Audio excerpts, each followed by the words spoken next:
Good evening, everybody. Welcome, welcome, welcome. We're so happy to have you all. My name is Destiny. I'm with the 11th Street Bridge Park, and I'm so very excited to be celebrating Taste of the Harvest with you. Now, some of you guys that have been following us around for a long time, you all know exactly what Taste of the Harvest is. It's a great event. We all are at the Ark. It's a little chilly outside, nice, leaves going. People are down at the farm. They're planting garlic. People are, sitting in their chairs enjoying a nice performance. Folks are enjoying recipes from our farmers that were cooked, and we all just sit down and eat it. It's all a big free dinner. And, everybody's favorite part, s'mores. We end up roasting s'mores at the end of the night. But the biggest part about Taste of the Harvest is we're celebrating the harvest of our farm season. But this year, a lot of stuff has been going on. But we're happy to join you all virtually for Taste of the Harvest Homestyle. So hopefully, you're at your home, you're with your family or your loved ones, you're enjoying yourself. You probably got something to eat or drink to enjoy the conversation that we're going to have today. But before we get into it, I just want to give a special thank you to the Kresge Foundation. Let's start over. I would like to give a special thank you to the Kresge Foundation for funding Taste of the Harvest Homestyle. So what we'll be having is a series of events all October long that is going to be celebrating fall and the harvest of our farms. So before we even really get started again, I want to know, who do we have with us? So if you're in the comments, I want to know, where are you from? Let us know. I know I have a few family members from Chicago on, told a lot of friends and family. So I want to welcome you guys. Awesome. So what we're going to be talking about today, this is our Eat Well, Be Well community conversation. So what we're going to be talking about today is just different ways to, different ways to incorporate healthy foods and healthy things into your lifestyle. So I can tell you all, before I started working with the 11th Street Bridge Park, I'm a little embarrassed, but there are certain vegetables that I had never had before. Like I always talk about how I would never have tried a zucchini. But since talking to our farmers and learning a lot of different things, I swear by zucchinis and I put it in everything. So, it's that those small things that make a difference, those small conversations that make a difference. And we're going to be hearing from our panelists today who come from a lot of different walks of life, a lot of different food lifestyles to share their experience with you all. So without further ado, I want to introduce our panelists. So first up, we have JJ. Go ahead, wave to everybody, JJ. JJ is the manager of the Ark Farm. You can say hello. Hello.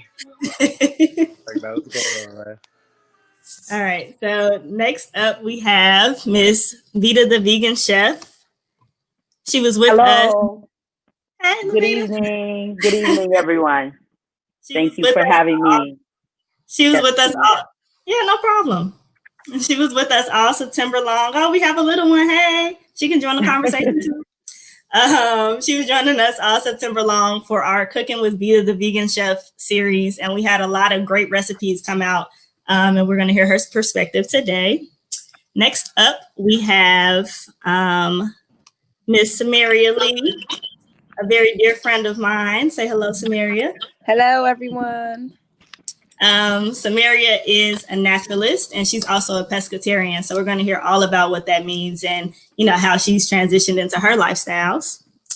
And then finally, last but not least, we have Mr. Ronnie Webb. Peace and blessings. And he is the president and co-founder of the Green Scheme. So, we see somebody there from Manhattan. Hey, from Manhattan. We just are super excited to have you guys today and really excited to hear all of your perspectives. So as far as our audiences are concerned, how many of you all are really looking forward to a reason to eat more healthy? You can let us know in the comments. And then how many of you all have been meaning to do so, but really haven't gotten around to it? You just kind of need a little bit convincing, probably a better conversation to get into it. I know I'm that person. So again, like I said, we're going to be hearing perspectives from our panelists. And just to get started, for a question for you guys is, tell us about your journey through, your relationship with healthy foods. Like, where are you now? And how did you get there as far as like, what you all identified with or identify as in the food community? Sure. Like, So don't who's all gonna talk at start once? off? Okay. I guess I volunteer. My story is kind of it's different. I come from a family, like my father's side of my family has a long history of like high blood pressure, strokes, different stuff early. So my mother just so happens to be as a profession, a cardiovascular technician. So she was watching stuff with me early. So like around 16, 17, they was worried about my blood pressure. So they started me on like just a pill. And so, she was always on me, take that pill, take that pill, take that pill. And, after a while, it really just, I wanted to like, I started getting a lot of information and, Google just started to really be like a really good friend of mine. And so as I started to figure out, listen and research and find out other people's stories, it made me want to figure out a way to eat and eliminate, I've seen people and heard stories and testimonies of folks that have, got off of medicine or been diabetic and reversed it. And so I just wanted to see, give it a try myself. And from there, it was no looking back. Thank you for that. Who's next? Me. So my story is kind of similar as well.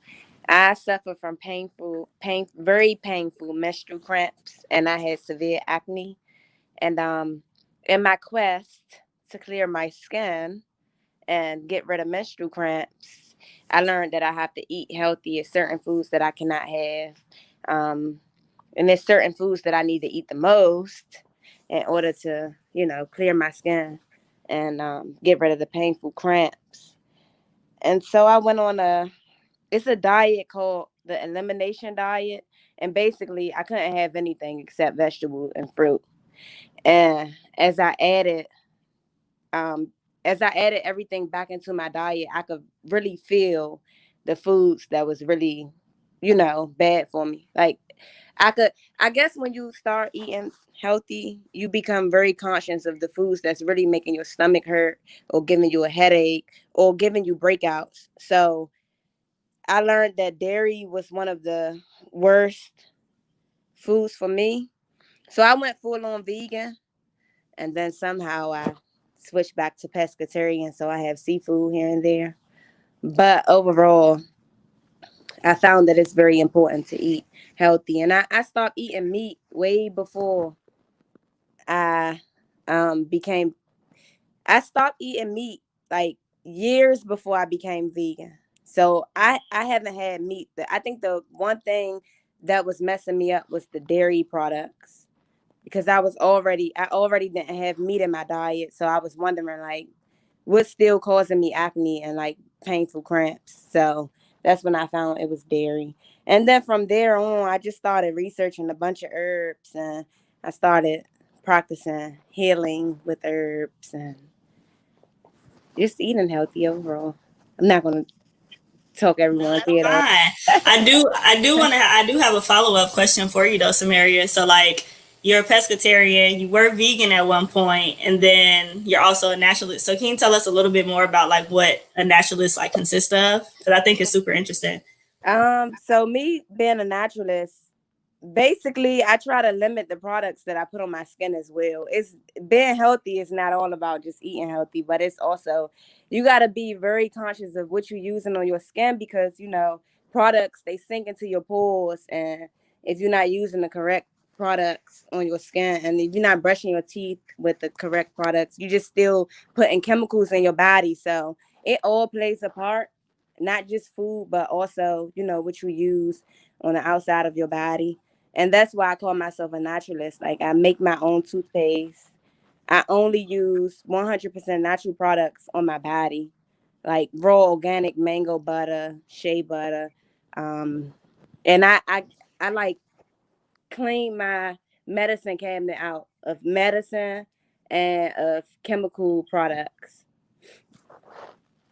Thank you for giving that insight. Absolutely. Yeah. Who's next? Okay, so I've been veganizing dishes for over 20 years. I live a plant-based lifestyle. My journey began with my mother's bout with cancer, and she passed away from cancer in 1996. And her bout with cancer led me to start reading all about cancer, you know, because I had this overwhelming sense of helplessness during that time, and just kind of exploring her illness helped me. And then I started to encounter all of this stuff about food and how food can set us up for, health and longevity and just the overall better quality of life, or it can set you up for disease and degeneration and death. And so through that exploration, I wanted to just eat better. And I'm from Memphis, Tennessee, and Memphis is as known for its like civil rights history, as well as it is known for its culture. And part of the culture is blues, the music, but also part of the culture is food, barbecue and soul food and all that good stuff. And I enjoy soul food. I grew up on it. I enjoyed it. But what I did was, it's like I've held on to the richness of the culture, and then I've revised or improvised the aspects of the culture that really I found to be like detrimental to my health. And so from that, I went on to adopt a plant-based diet, and I am a teacher. I teach history and literature. I've been teaching that for over 25 years, and being a teacher has extended into my food work. So I've also been sharing the benefits, the joys of eating a vegan diet with people for over 20 years as well. And so, I mean, I'll say more in relationship to the other questions, but that's kind of where my journey started and how I got to what I'm doing now. Wow, that's super powerful, Lavita. Thank you very much for sharing that. I'm just writing some notes so I can, ask you all some follow-ups. All right, JJ, go ahead. Yeah. Well, my journey started when as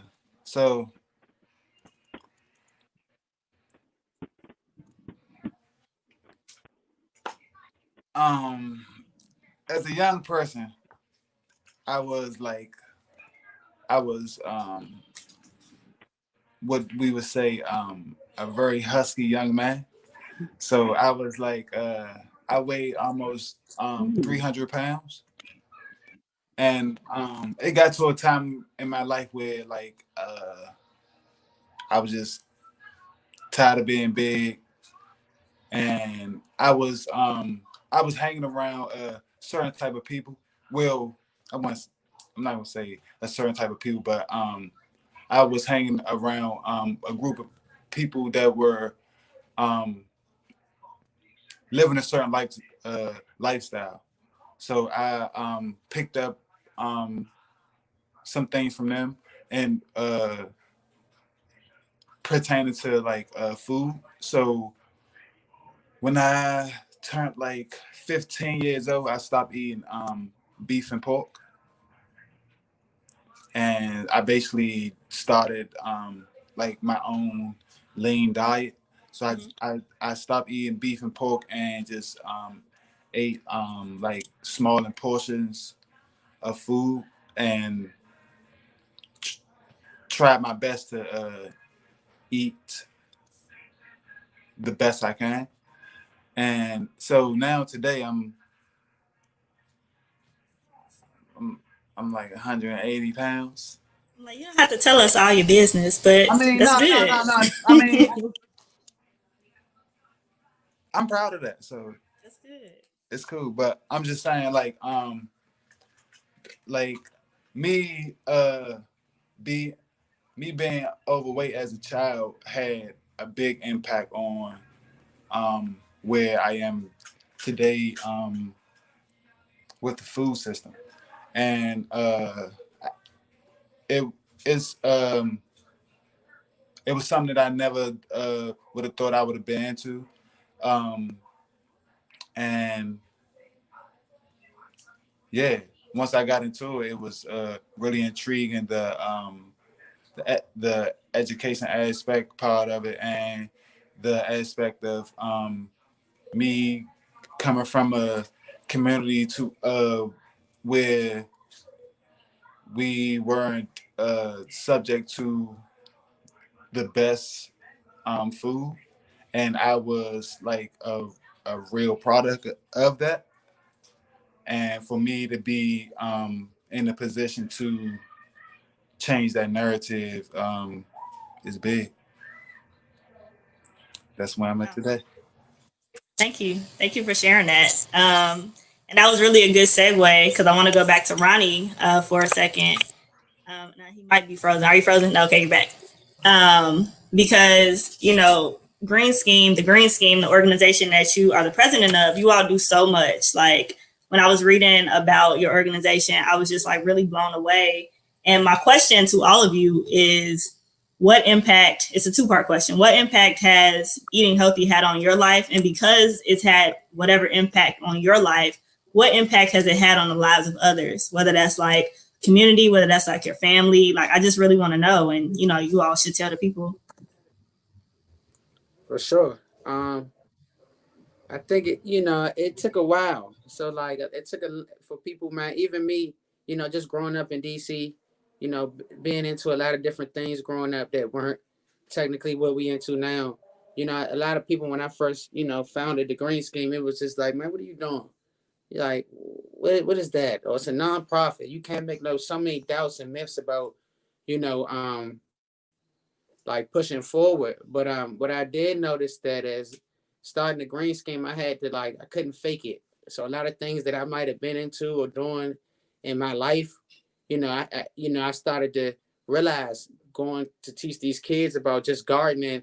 I learned through the process. So I'm learning and as I'm hiring staff or you know adding team members, we're all learning through the kids. So we're starting to go. We go to different neighbors, different communities, and you see out around Mayfair, like Mayfair Ward 7. It's the stores. They got one store that's right there that everybody goes to. But if you aren't mobile, or if you have mobility challenges, the ice cream truck, or that's the most convenient thing, pulls up and parks from there from 10 a.m. in the morning all the way till about like 10 a.m. at night. So when we go into communities, we build gardens or in schools, and we're seeing the odds. It really is like, man, hold up. We can't fake it. We gotta make a change. So at Green Skin, we got like a code of conduct. So it's like, and at our classes, our staff is always eating healthy. It's no fast food, it's no sodas, it's nothing like that. It's a healthy snack, or we're not eating it. And that's just something that we all sort of agreed and adopted. But and as that sort of portrayed in me and my team, as we started to be more advanced and more aware of just like the food system disparities, um, you know, we evolved. And so just a prime example is, it was mentioned earlier just about the herbs. And so sea moss is just one thing that just through me eating healthy, me eliminating meat. I'm still kind of young. Y'all been doing it for a while. So I'm like probably about 3 years in of just not eating any type of meat. But the sea moss. And so since I've been doing the sea moss and doing the gel, it took a while, but now my mother does it. Now she's making me make a whole bunch of batches for her to sell to her co-workers. But the ladies that come to take care of my grandfather, they own sea moss and they've got their family to do it. So that went from people learning about black seed oil to, simply just drinking water, or how can these herbs affect my blood pressure, or so as you started be able to provide real answers. And like Samaria said earlier, like skin, like when I go to schools and I tell these kids, they like, why we need this too about a God? And I can say how many athletes, how many want your hair to grow, your skin to glow a little bit more. You start connecting those personal pieces to them. That impact starts to happen too. So it's just a time though. It's a lot of doubt throughout that process. But if you keep living, and I think you're true to it, and like the people that are on this panel and just hearing how consistent you've been, I think people watch that, and I think that's the biggest statement when they're able to hear a story like JJ just said. That's super powerful. You know how many kids that like we in Ballou High School, you know how many kids, if they heard that story, and I'm sure they have heard it through you being at the Ark or they visit there, but that type of story is just, it changed a kid's life. Or when you were telling us, Samara, about your skin, and just facing different acne challenges, that's something that's major. It's a lot of us in the community that are, these are the things that connect them to food. And so my last thing I'm gonna leave it with is that, I think everybody connects in this food or health journey in a different place, but it's all going in the same direction, and it all leads to different components and stuff like that. Thank you. Anybody else want to chime in? I heard a few points, but I'll let you all do it naturally. Okay. So I'll go. So not only has eating healthy like cleared my skin up, because my skin looked way better than it used to.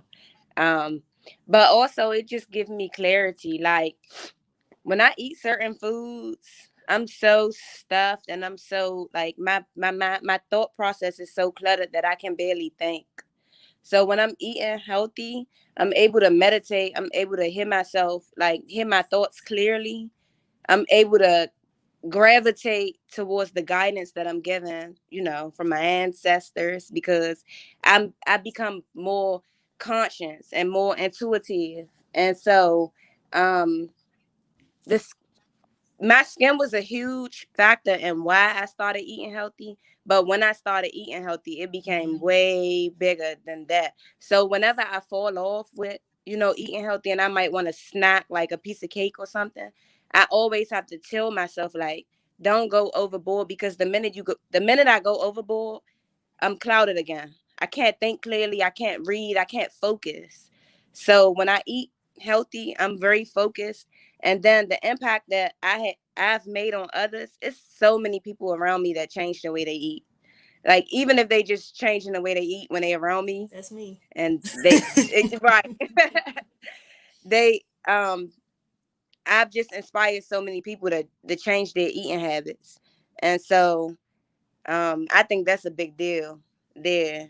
So, and I always tell people just little by little. I started off, I cut beef and pork off first. And then like 5 years later, I cut chicken and turkey out. And then I cut seafood out, but then I went back to seafood. But I always tell people, like, go easy on yourself.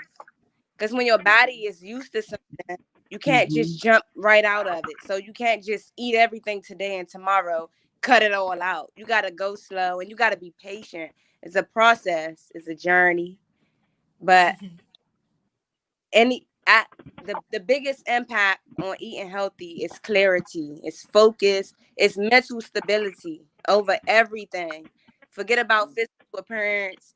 Forget about skin. Well, skin is a physical appearance. So forget about the physical appearance and just think about, like, are you able to think clear? Are you able to focus? Those things make a difference. Are you disciplined? When you eat right, it automatically makes you want to exercise because you want to be well-rounded. Like you can't just eat right without exercising. You can't exercise without eating right. It's like a circle of life. So that's the biggest impact that it had on my life. And then, yeah, I'm able to share my knowledge with others. And that's the impact that I've made on other people. And I think that one thing that you both said, Ronnie and Samaria, was that you lead by example. And, it's not like you all came into it and was like, all right, one day I'm gonna be vegan, one day I'm gonna cut it out. It was just one of those things where, you know, you had an experience and then it just kind of really flipped and changed your whole life. And because you've been leading by example, you've been able to touch so many lives. And it's really, whether people like to admit it or not, you know, Samaria, I talk to you all the time and I'm just like, yeah, why are you ruining food for me? Or like, why are you, you know, telling me different facts and things like that? But it really does stick into your mind. And Ronnie, like when you're talking about the kids and like, wow, why are we down here at the farm? That's something that they're going to remember for the rest of their lives. Like, yeah, Mr. Ronnie, he said this and that. And, you know, that's why we have, I don't know, spinach or whatever it is. So, you know, super impactful. You guys are not off the hook. Levita and JJ, I want to hear from you all as well. So I think when you make the choice, right, to eat a certain way, you can set up your household that way for your household. So like automatically, you know, my daughters, right, over the course of their lives, they have learned all kinds of delicious foods to eat. And they have a very kind of sophisticated, wide range of foods that they like and that they prepare, right? So I think the most immediate impact is like the people in your home and the people who end up in your home. Like I love on people through food. I'm always having people in my space and serving them what I prepare, and I do it with love, and I take pride in making it delicious. And because, you know, at the end of the day, food should be a pleasurable experience, and particularly for Black folks. And we can talk all day about like the benefits of a sprout or, you know, of lettuce or carrots or eggplants or whatever. But at the end of the day, people want it to be pleasurable. And so it's like nobody asks me questions about my food. They're not like, oh, is this vegan? And like, you know, I'm not going to eat it. They just eat it because it is made with love. It is delicious. And I can't help myself. I just start talking to them about, you know, oh, you thought that was a crab cake. Actually, that's hearts of palm. And that's after they're like 3 crab cakes in or whatever. But it's like, I'm impacting my family. I'm impacting my neighbors, my friends. And, you know, one of the things I did for 2020 was I like recommitted myself to teaching people how to prepare the food. Like I've been doing this like on and off over the last 20 years, but I've decided to be intentional, much more intentional than I've ever been about showing others. And so I had been, I had a series of lessons in my home for like up to 6 people. And then COVID happened, and, you know, I had to learn Zoom because I had to teach my humanities classes over Zoom. And then it occurred to me, you can keep doing the food and you can even reach more people, because virtually I could have, you know, 1,000 people theoretically on here cooking with me. Not that I've had 1,000 people, but, you know, I can have a lot more than 6 people. I've had a lot more than 6 people doing this virtually. And so it's gone, you know, I used to do lectures. I've done all kinds of talking and demonstrating. And then, like I said, I moved into just doing my own virtual sessions.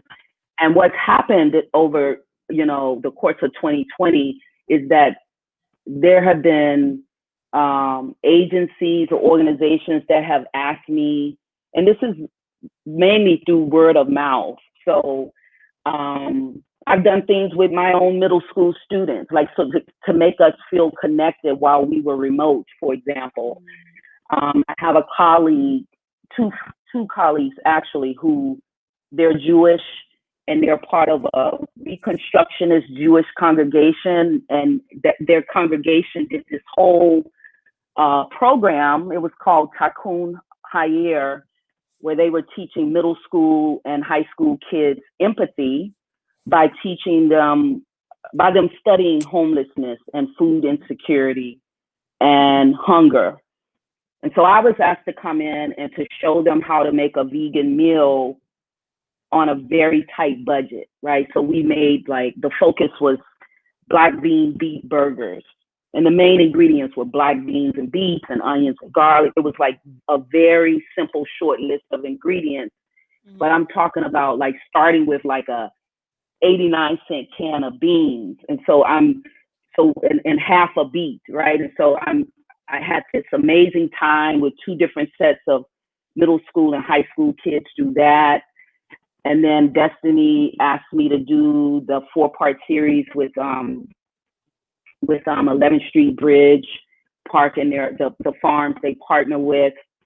And that was so amazing, that experience doing that 4-part series. And, you know, all the people who watched, I don't even really know the numbers. I think Destiny said like, we got like 700 views or something on the videos.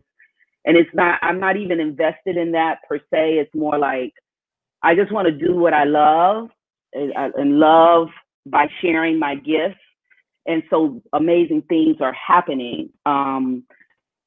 The Montgomery County, it's the Conflict Resolution Center of Montgomery County, which is one of the biggest conflict resolution centers like in this country. They reached out to me, and we're supposed to be working out some way for me to do sessions with them, but they're thinking of plant-based living as a form of peacemaking. And I had never really framed it that way, but like the opportunities are becoming like bigger in a sense, like when you start talking about organizations and agencies and whoever those organizations and agencies touch.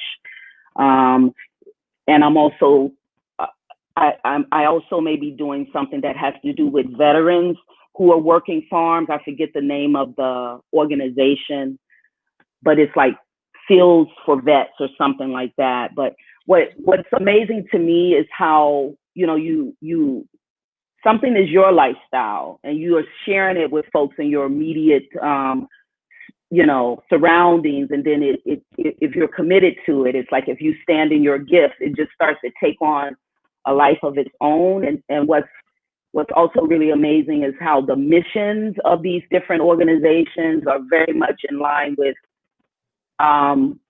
what I want to be in line with. So like 11th Street Bridge has the equitable food access mission of their farms, right? And then, like I said, this other organization wanted to, or the Jewish synagogue, they were trying to teach empathy by teaching about homelessness and hunger. And so it's like everything is aligning in terms of what I value and, you know, and what I do around food. And social justice wise, things are aligning. And so I'm very excited for where my food work is taking me, and like all the people, the ones I see in front of me and the ones I can't see, it's like, it's just, you know, it's like all these tentacles reaching out and touching spaces that I'm not even necessarily like all the way aware of. I just know something amazing is happening from me just being committed to sharing. Yeah, and honestly, again, pulling everybody back, like what I've heard is when you lead by example, folks will follow. But also what you just pulled out, Levita, was that, you know, when there's really something in your heart and we really have a gift and a passion, you know, certain opportunities will flow to you. Like you probably would have never imagined that like some of those other organizations, you know, we've been connected over the course of a few years on a lot of other different things, but like some of the other organizations that you may have never heard of are just reaching out to you because they've heard about your gift. And, you know, same with Ronnie and Samaria. So yeah, thank you for sharing that. And then JJ, last but not least, like, you know, tell us about what impact the foods have had on your life and how you've like been reaching others with like your work with the farm and, you know, just your other gifts and talents. Oh yeah. It's for me. It's the education part and the informative part, because so with what got me interested with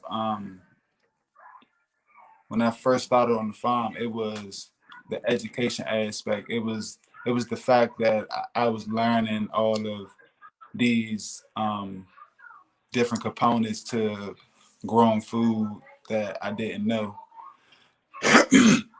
And just learning about growing food and fruits and vegetables, period. And the aspect of me getting the information and being able to take it back to the community, like my friends, and like letting them know that I grow food, and them looking at me crazy at the beginning. I'm telling them that I'm a farmer. They telling me I'm a gardener.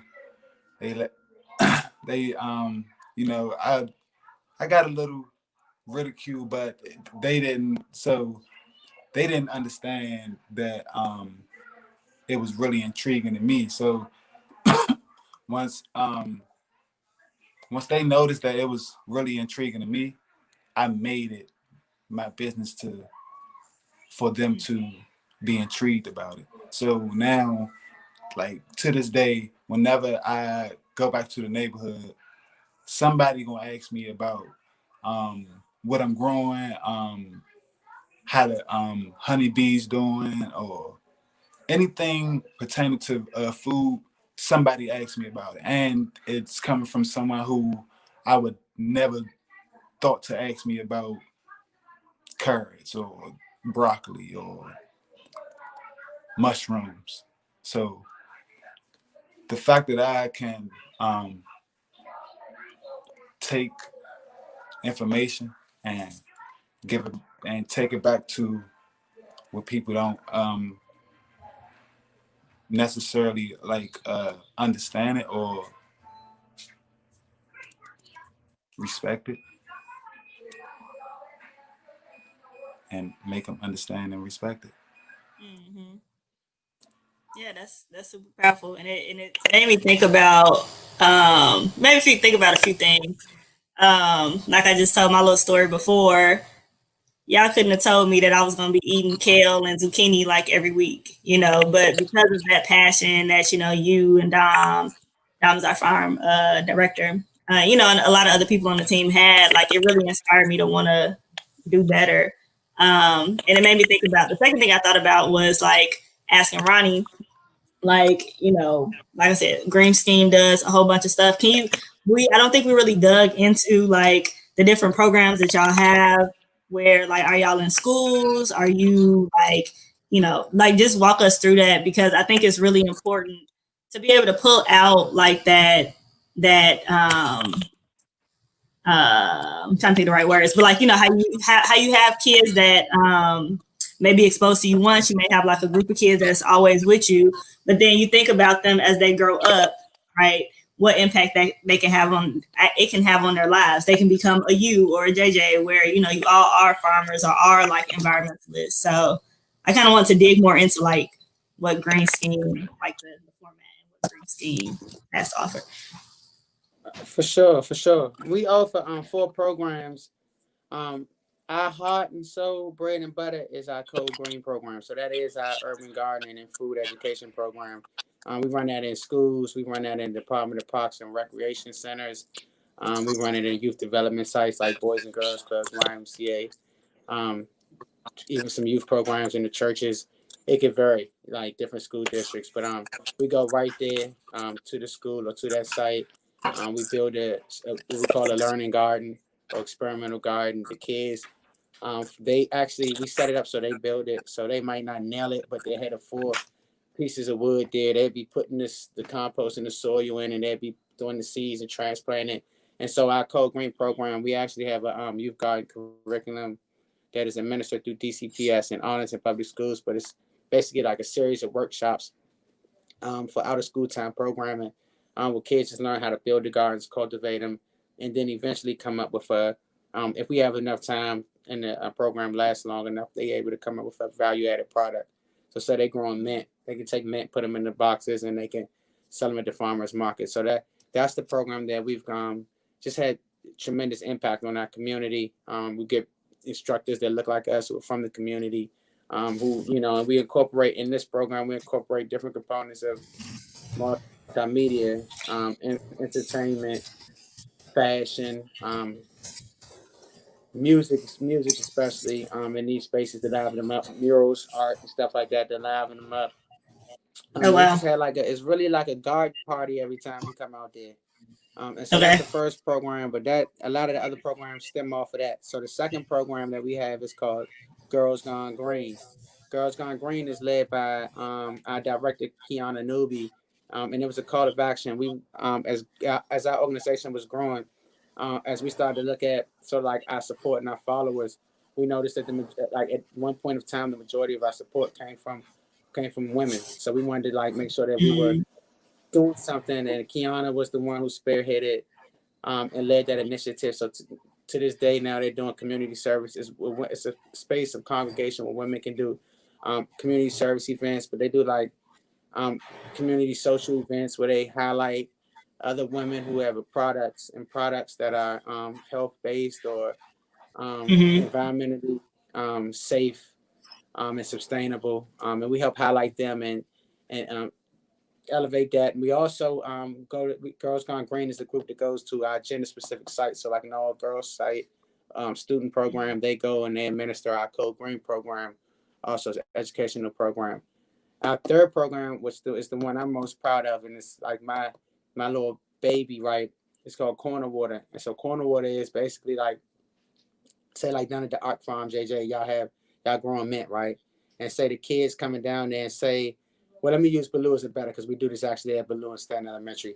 The kids are growing chocolate mint, different mint in the garden, but they're able to use the Carter's Food Act to go in. So they basically put masks and gloves on. We have somebody from our staff with a food handler's certification present on the site, and we give these kids instructions and we show them how to blanch and infuse water. And so what they do is they infuse mint infused water. They infuse different sort of forms of water, but then they're able to sell it. So Baloo High School, they go in their lunch cafeteria and they may sell, a group of 20 kids may sell 200 waters within 30 minutes, 45 minutes. They might put a ribbon on it. It's clear bottles, green skin. We supply all of the materials, but they go in and actually do it, and they're able to keep all of the profits and stuff like that. So that's one of the coolest programs. What's even better though is that we've been able to take that program retail. So now we actually have from our organization a bottle of water called Corner Water that we sell in Oh stores. wow. We use this bottle. It's an alkaline spring water, and we actually take a percentage of the proceeds just to fund our Corner Water program. So it's a really dope social entrepreneurship program, but it's a way to get kids to stop drinking sugary beverages, which is we saw has had a tremendous impact on our kids, especially east of the river, especially kids of color. So that's another thing. And then our last program, which we have a sort of spearheading with a coalition, is called Don't Mute My Health. And so that's been pretty cool. That's we just been what we do is create spaces where we do these community rallies, and we these community rallies are basically open spaces where we bring professionals like a panel like this to come talk to the community, and we could talk about different stuff. It may be somebody a holistic specialist there who's talking about fasting, and we all bringing it together. It may be Sweets from TCB talking about how Polo passed away and his high blood pressure and the aneurysm and different things like that. So we just connecting real life people, real professionals, and just spread what you're doing right now, Destiny. Is creating a place where we can give information out that's really relevant to the folks. So those are our 4 programs. Oh, I'm sorry. We got one more called the Ward 8 Waters Watches that we just got funded, but it's going to be a program we're running in Ward 8, and it's connecting kids east of the river to their waterways. And so we're actually doing that. We're doing all the programming in Oxen Run Park with the National Audubon Society and Department of Energy and Environment. So that's our sustainability sort of thing. But those are the programs that we do. We pretty much meet people where they are.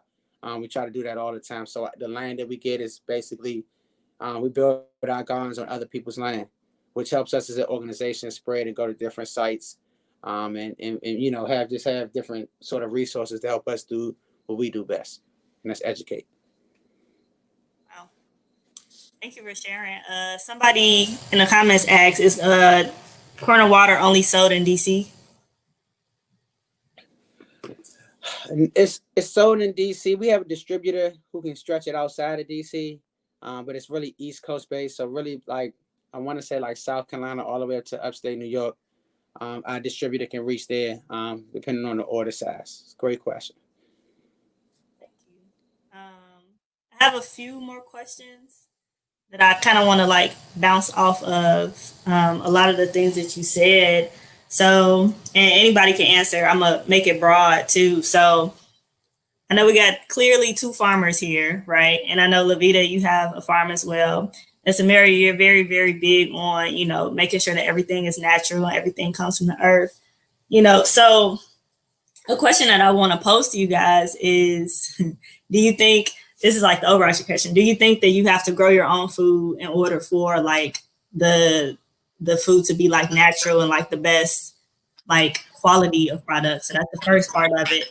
And then the second part of it is really like, if not, what are some ways that people can make sure that they're getting like the most fresh and like most, what are some resources that you all know where people can get those things? And I saw you unmute, Samaria, so go ahead. Yeah, I believe the best way to be sure that you eating the most valuable food is to grow it. And then if you're not going to grow it, I believe international markets over mainstream supermarkets and grocery stores. I believe those are the best places to shop. Why do you think that? As far as like the Because I shop at international markets and everything is super freaking fresh. Like I'm telling you, I can still sometimes see dirt on my grapes. So I know, this the real deal. And then they still have seeded grapes. The fruit has seeds. It's not seedless, I myself, I don't like to eat fruit if it doesn't have a seed in it. I don't know where it comes from. And then most of the time when you go to a grocery store, everything is seedless. So what is it? So the best way to know if you're eating the real deal, you grow it yourself because you took that seed and you planted it, or you go to an international market because I believe they are more ethical with the product that they sell than mainstream grocery stores. That's my opinion. I believe it's only right for you to grow your own food. You ain't gonna know. You don't know where your food coming from. Only if you plant it and you harvest it and you watering it, you know where it's coming from. Even like we could trust like we trust like other people, somehow other people. But I'm saying like I feel like the best way is to grow your own food, even if you have to even if you don't grow your whole plate, at least grow something something. So before anybody else comes in, I want to challenge that a little bit because y'all are experts, right? What about people like me that I don't have a green thumb? Like, what would you tell somebody who doesn't have a green thumb but still wants to access like fresh stuff? Like I know we had a CSA at the Ark Farm and a lot of different other programs. So what would you tell somebody that does really want to have that fresh, that still want to have the dirt on their grapes? What would you tell them? Or they can come down to the Ark Farm. Okay. Come down Tell to us the when. Ark Farm or come to one of 6 of our community gardens. And we definitely we host volunteer days and certain workshops on certain days that we post on our website. But definitely make your way down to the Ark Farm. You can get all of that down there. Even if you don't have to know anything about it, because when I first started, I didn't know anything. So now I'm here to teach you everything. So come down to the Ark Farm. Can I ask a question? I got a question I want to propose. Can I propose one, Destiny? All right. What do y'all think about like the food at like the farmers markets and the Amish markets? Because the international markets, and I just started to go there for like different herbs and stuff like that. So I have not been getting the produce from there. So that's I just learned something about that. I'm curious to hear y'all's take on um just farmers markets and the Amish markets and CSAs too. Just dealing with sort of like if you can't to go to your question, Destiny, if you can't really source it, you don't have the space to grow, or even if it's not one thing, you stand in an apartment and you have no experience gardening, and you might grow a herb or some tomatoes or something, but you got to source pretty much everything out. And say you got a family that you got to feed, a big family in that house, right? If you had to go get the majority of your produce, besides the international market, and just say besides a grocery store and besides growing your own, what is y'all's opinion on like those farmers markets and farmers markets? Oh, those the next best thing. Okay. CSAs, farmers markets, those the next best thing. If you can't grow food yourself, you find a CSA or you find a farmers market. You Tell us just what a you want to CSA stands for, Jay. CSA stands for community supported agriculture, and it's basically like uh you paying for your food in advance, and you once a week or however the CSA is set up, once a week or once every 2 weeks, once a month, you'll pick up a bag or box of produce. And I feel like those like I was saying at first, those the next best things. If you can't grow it yourself, because like majority of the time those things are like hyper local. It's like really local. Is not really big commercial farms doing the growing, and with um with it being like smaller farms or like community gardens, is it's not like the plots aren't being commercialized. Like they're not using all these. They're not using things that you don't know that they're not using. It's just it's all natural. That's a that's a good point, because like one of the things that I come across too, like with the kids, right? Not even the kids, it's the adults, it's the government agencies. When I go have conversations with them about, like, for instance, one agency approached me about funds that were going back to the federal government, that were based off of uh, community members or residents getting farmers market stipend checks, right? And so what I didn't think they realized was that growing up and the population and demographic that they're giving they're distributing these funds to, uh, the majority of them, I know for myself and just through doing the work, when it was time to go get food, what did we call it? Where did we go to? I know my mother's like time to go to the grocery store. So when it's like, as I'm starting to educate or starting to spread different ways to get people involved in just getting access to healthy food, I think part of it is changing the narrative on what you call and resonate to go get food at. And so that's why I thought it was really important for you to break down what a CSA was, what it's, and actually, and just it's coming from you, because you growing it right there. And so for people to hear from you to say, man, look, the next best thing is a CSA or the farmers markets. I think these are the type ways that we get more and more of our community utilizing these resources and more excited, and just like coming to the farm down to the Ark. If they know, like, man, they talking to you, they seeing you, and you saying, look, a CSA, I've got a farm down here, but not only that, come sign up for our CSA. Those are the ways for people to sort of start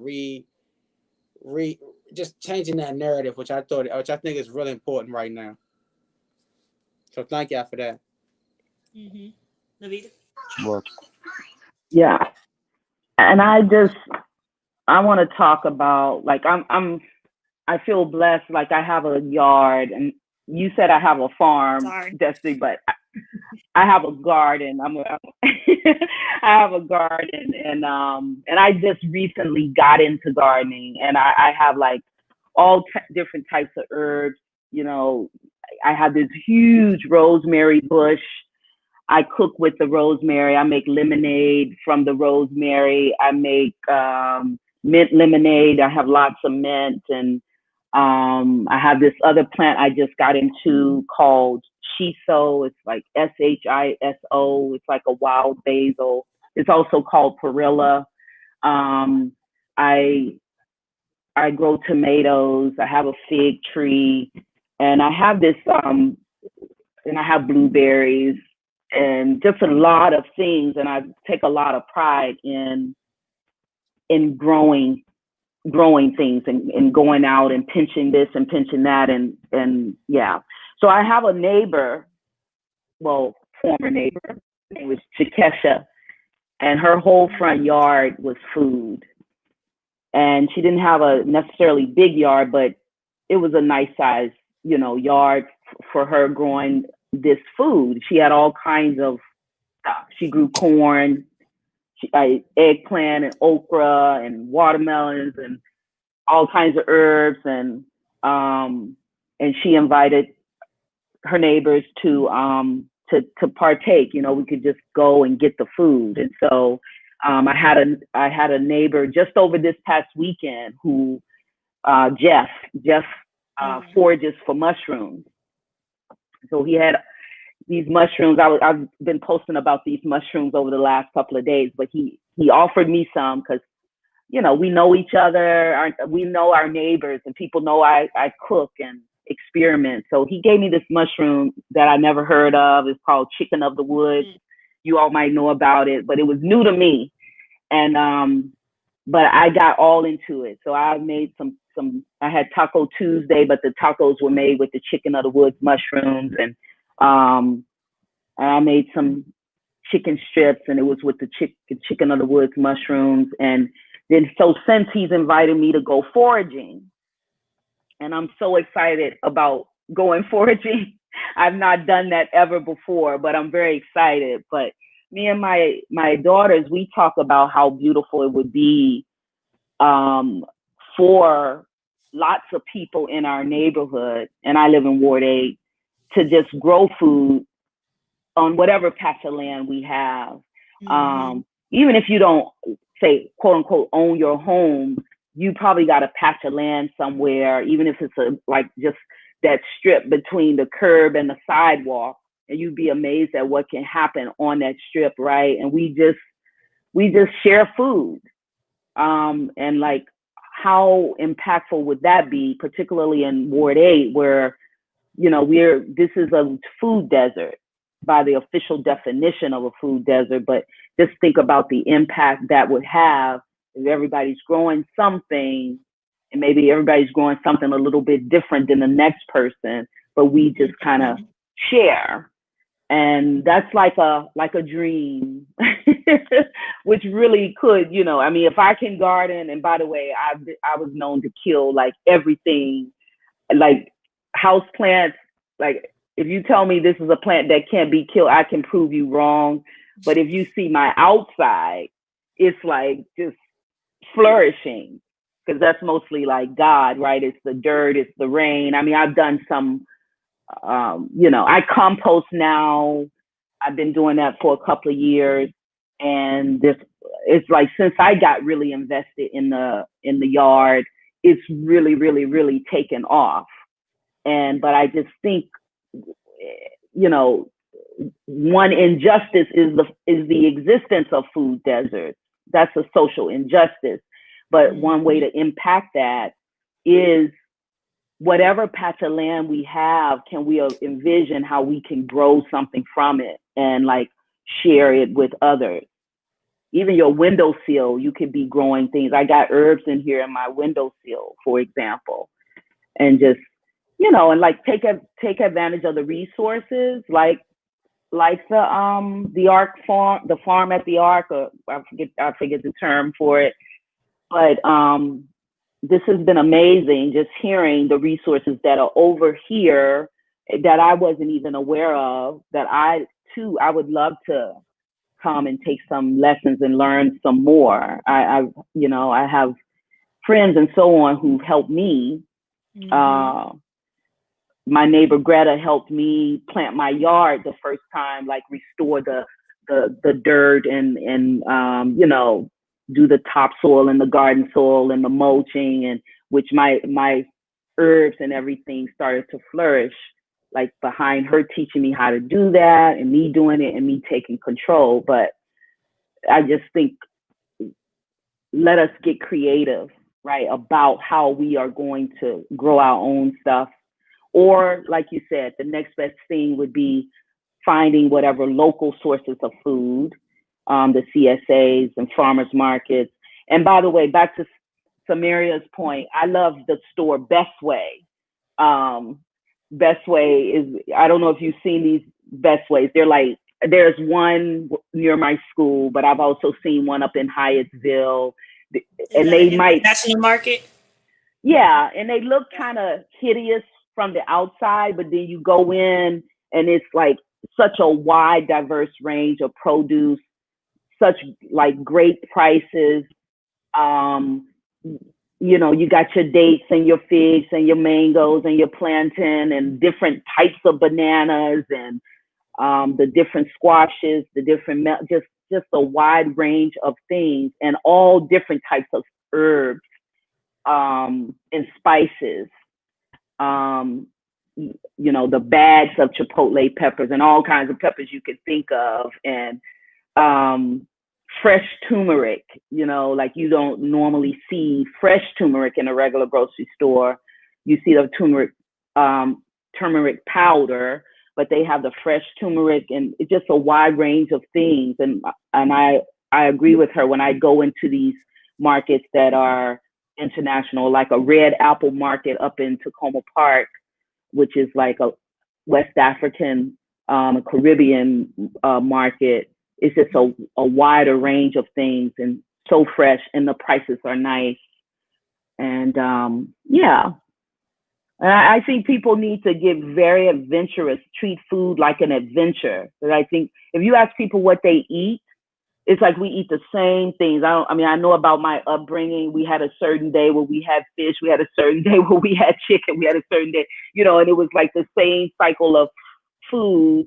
But there's so much in the food realm, the fresh food realm, to experience.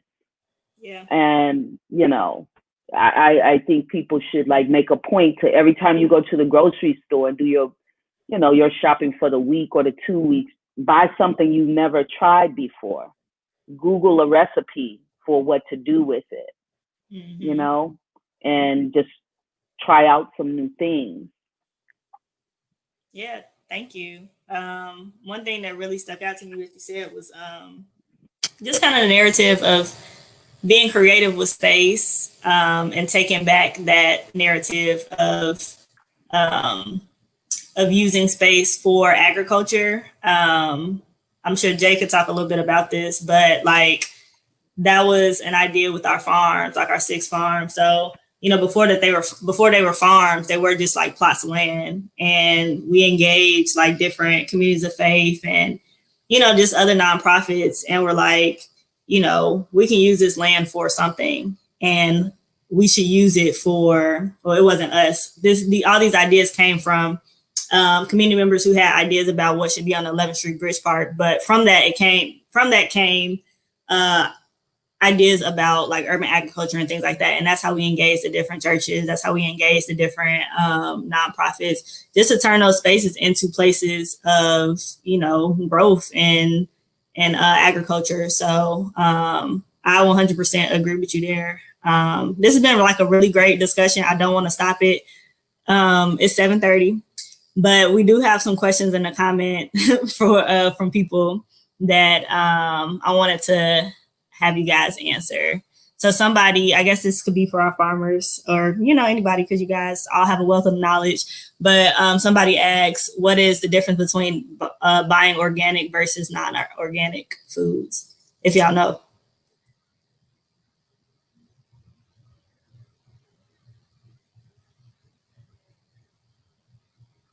And if not, it's totally okay. Y'all don't have to be the experts at everything. That's my mom. My mom asked the question. So, I could Google it and let her know later. Well, to my, y'all probably know more than me. But it's just organic foods are grown with little to no sort of pesticides, insecticides, chemicals. It's all really organic growing. So it's really compost and soil, really rich soil, doing things to your soil to make sure it doesn't get depleted. But at the same time, you can it's still nourishing to give your plants what it needs. It can be a much more tedious process because it's a lot more natural things you got to do from the maintenance of it, keeping your eyes on it. But it also is, it makes your plants a little bit more vulnerable. So you got to think for these major farms who want this beautiful produce to go into these major stores that are selling a whole bunch of produce. In order for that fruit or those veggies to look perfect, for insects to stay off of it and all that stuff, it's basically like putting lipstick on a pig almost. But I'm not gonna say because you can't. But it's better to eat non-organic vegetables than to eat a lot of the other stuff out here. So and I wouldn't I was brought up earlier. Somebody mentioned don't beat yourself up. Don't whatever you get get access to. But like the international markets, that's why I asked that question. The farmers markets. Even when I go to the farmers markets, I've asked. Tacoma Park is one. Eastern Market is another. And, I ask them, is this organic? Is this organic? And if they're honest, out of a lot of those vendors, 70 to 80% of them honestly can't say they're 100% organic. But when you're buying local, and JJ mentioned it earlier, just hyper local or your local farmers, they just have a lot of them have a lot more integrity in growing their food, and so when they're connected to their food and they want to make sure that they know that what their product is and how they stand behind their product. So that is why they have better practices in as far as not putting that stuff in. It's more of an art in my form to a local farmer as opposed to somebody's doing it on a commercial scale. I hope that helps. And if I said anything that isn't all the way accurate, please, because we got some experts on here who might can clarify anything else. You did your thing, Ronnie. You did your thing. Thank you. Yeah, thank you. Other questions that are in the chat. And again, just share your perspectives. What are the herbs, veggies, fruits, etc. that you'd consider essential items to have in terms of your health? And when I read this, Samaria, I definitely thought of you because you're always talking about like essential herbs, you're talking about what things you can put in your body to really make you, feel alive, for lack of a better term. So I don't want to put you on the spot, but please, I know it's your passion. So sea moss, number one. And why sea moss? Sea moss gel, raw sea moss gel, because sea moss, our bodies are made up of 110 minerals. Sea moss have 104 of those minerals. So it's essential. It is essential to have sea moss. Bladder rock. Sea moss and bladder rock together make up all the minerals and vitamins that our bodies are made up of. So sea moss and bladder rock. Key lime. Key lime detoxes and cleanses the body. It flushes out toxins. And berries. Blackberries, blueberries. Essential, essential, essential. Energy. I even eat blackberries sometimes when I'm not feeling well. It just it gives me it restores my balance, it feels like.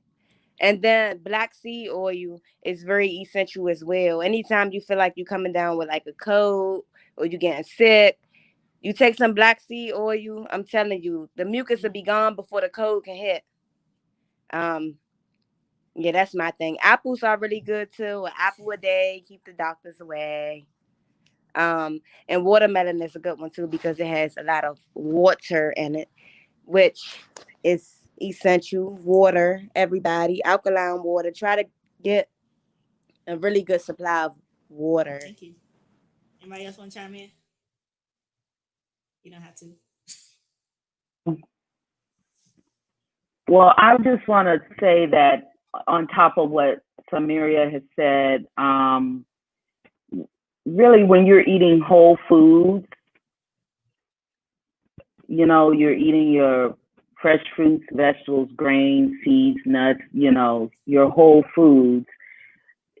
Those foods, you know, like if you look up benefits of them, I would bet you would see anti-inflammatory, like for like them, right? And so people really need to understand that almost every ailment, right, from acne to high blood pressure to high cholesterol, obesity, diabetes, you keep going, there's a component of inflammation.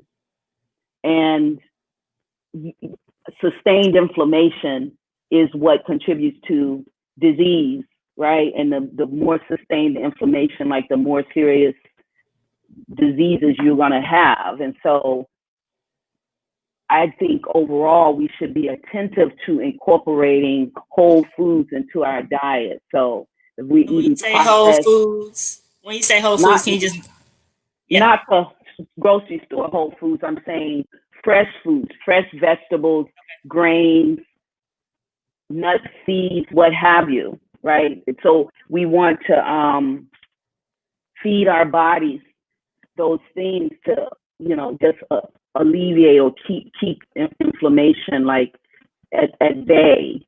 And yeah, and there's such a wide range again of things for us to explore in terms of food. And yeah, so go ahead, Samaria. Sorry.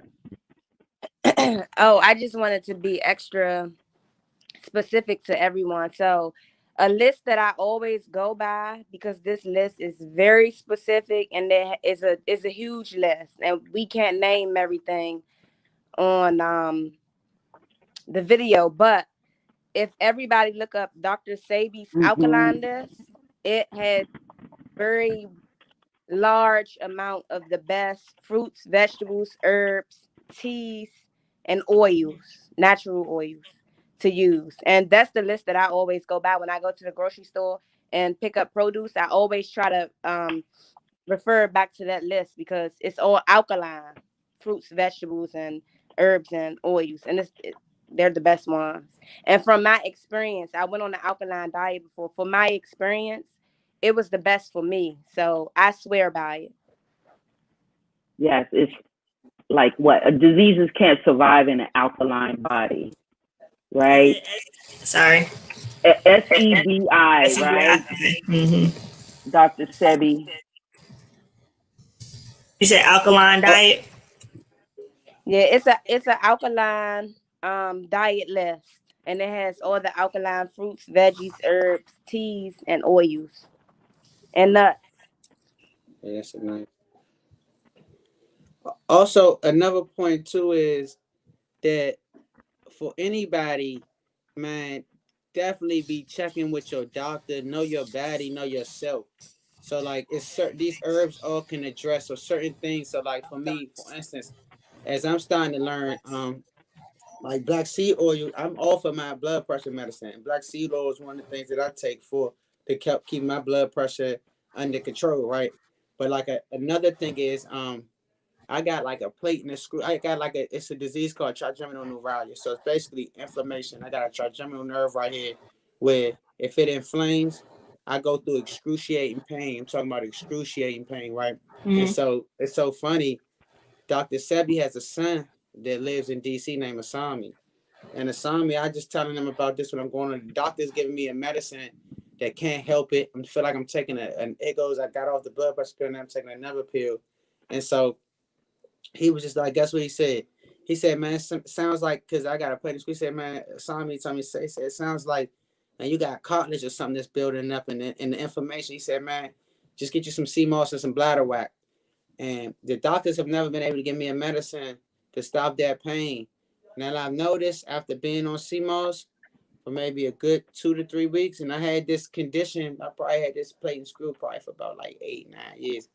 Yeah, so I started getting these headaches probably like, or these pain attacks probably like, and they come every day. I got them probably like, had them probably like 6, 7 years. After probably like a month and a half off that CMOS, they're under control. I rarely get them ever. You know what I'm saying? And so that just shows you, but I looked it up too. So when he said that, I looked at my condition is called trigeminal neuralgia. I looked up trigeminal neuralgia and CMOS and bladder whack. And I looked at all the testimonies of people who tried it and who've done it. And it was enough testimonies for me to say, hey, man, you know what, man, I'm about to go ahead and do this. So know your body, though. Know whether you study it. It's like you say, if it's high cholesterol, if you're diabetic, there's certain things that you could take that sort of help support your body and reversing and fighting some of those things. Thank you all. Another question that just came in, and I'm like, keep trying to stop the conversation, but it just keep flowing. So I really don't want to stop it. If y'all are still good with your time, you all are good still. Like you all, not the comment people. So yeah. Somebody asked, where can we purchase the sea moss and the bladder rock and black sea? You can get it from Blue Nile Botanicals. Blue Nile Botanicals. It's located on Georgia Avenue, Northwest Washington, D.C. You can also get it at Brown's Market. It's in off of Silver Hill Road in Suitland, Maryland. Wait, where'd you say Blue Nile was again? I'm putting it in the comments. Georgia Avenue, Northwest Washington, D.C. And then Brown's Market is in off of Silver Hill Road in Suitland, Maryland. Thank you. And this has been like a great conversation. First of all, thank you all for just sharing your wealth of knowledge, taking the time for one, but like sharing your wealth of knowledge and your perspective on your journeys to like healthy food and healthy eating. The last question that I have for all of you all are very passionate, which is what I was hoping that you were.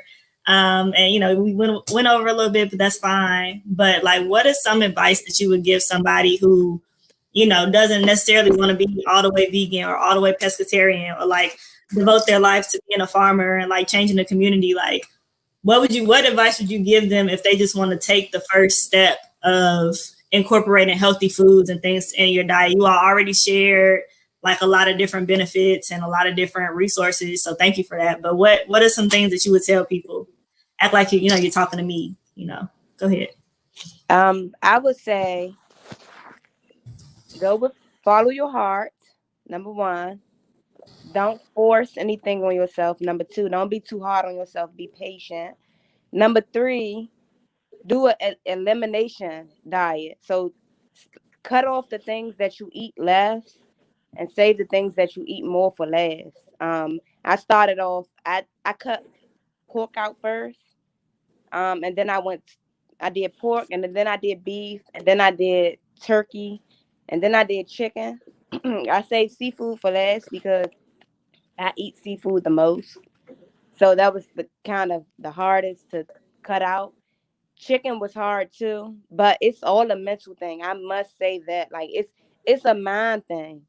It's even a mind thing. Some people would be like, vegan food is fake food. No, vegan food is not fake food, but because you're so used to eating the real chicken, it's already in your mind that a vegan chicken is fake food or plant-based. Cauliflower, that's cauliflower, buffalo wings. If it's already in your mind that it's fake chicken, you won't be able to eat it. So you have to be open-minded. You got to go in with a positive thought about things, and then eventually you won't even be able to tell the difference between cauliflower buffalo wings and regular buffalo wings. It's all a mental thing. So just be patient and take it easy on yourself and go with the flow. Like, go with the flow. Don't force anything. Thank you. Anybody else want to offer some words to folks that, just trying to figure it out? Just be yourself. Don't pressure yourself. Like, don't throw yourself in no box. So, people can say, they vegan, they vegetarian, they Presbyterian, everything. Just throw your, like, if it's for you, if you gotta stop by just saying I'm just drinking water, man, that's one of the easiest things. Just stop by just drinking, cutting all that sugar and them juices, unless it's a juice you making from natural fruits. I'm cutting that out, but I think that's one of the major things. And another thing, people, I think we often don't talk about it as much, but one thing that helped me really, really hone down and take my diet to a whole nother level is exercise. So just that gave me a balance and made me want to feed my body more nourishment, and I just, the way I felt in Samaria talked about it earlier, it's the clarity in your brain and the focus. When you got stuff you gotta get done, man, you can't, you eat some pizza or something crazy, man. You're not functioning and thinking how you want to. So Thank you. And I just like to think of food as like a big adventure, like I'm in search of the most delicious, most life affirming version of something, right? And so if you can frame it, I think as an adventure or like fun or like exploration, discovery, and just be open and not think of it as like a burden or like I'm forsaking something. It's more like I'm figuring out how to incorporate more of something. Mm-hmm. So if I can, if you love lasagna, how can you make that? If you love lasagna, say with meat and cheese and no vegetables in it, can you envision or can you entertain or try? I make lasagnas now, and I like to do it in this Mediterranean style where my noodles are actually thinly sliced potatoes, and I got like a layer of eggplant and a layer of spinach and a layer of mushrooms, and I'm seasoning all the layers separately, and then I assemble them because the whole thing is going to be delicious, right? If every layer was delicious. And nobody's asking me about where's the meat or where's the cheese or whatever, but it's like this layer, it's all these layers of things that some of those things I don't eat eggplant all the time, but I might incorporate it into that, and then and so I tell people, and also, by the way, the more you like incorporate, if you are interested in vegetarian or veganism, it's like the more you incorporate the vegetables for the things that you were, you thought you couldn't give up. It's just like, that's how it becomes a lifestyle. It's like just the more you do it, right? The more you figure out how to do. Like if I say, we're gonna make, like with the 11th Street Bridge, we made fruit crumbles, a pie, right? And we use this Earth Balance, like vegan butter product or whatever, instead of butter, right? And it's like sometimes people just want to know, what can I substitute to create something? Or we made a cream of mushroom soup, but the cream was a potato blended with almond milk, and nobody was like, wow, I just really miss this cream. We made it, and people were like, oh, so this is an alternative. And I think when people discover what the alternative can be, and if that's delicious, they're more likely to incorporate that thing and practice that. I know when I was like, I want to be vegan, I asked for vegan cookbooks for my birthday this one particular year. And then I just made it into an activity to just kind of cook my way through, like pick a cookbook and cook as many things in it, just flip through it, pick out the things you are really drawn to and make those dishes. And then that becomes part of the repertoire of dishes that you make, right? And then there's tons of stuff online, tons of recipes. And that, just think of food as like an adventure. It's a cultural adventure I've talked about soul food, but we do a lot of Mexican, Italian, Ghanaian, Jamaican. It's like all these different cultures to be explored too in terms of food. And just that open-mindedness. And I like the whole point about not putting yourself in a box, but it's like, I'm going to explore and I'm going to just practice incorporating more of the whole foods into what I do. And then and like I said, it just takes on a life of its own. It becomes your lifestyle. Thank you. Thank you very much. Yeah. That was some super great tips. JJ, you got like 1 minute. You want to share any words with folks if they want to get started?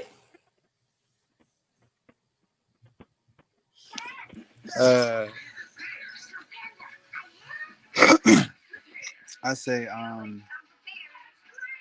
if you're looking for change, like, go in knowing that you like looking for change.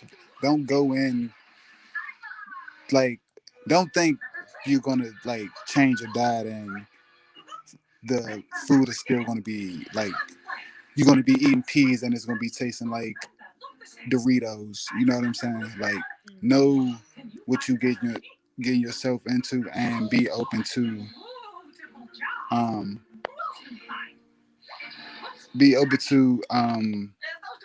expanding your horizon to a different way of health and a different way of living and a different way of keeping yourself alive.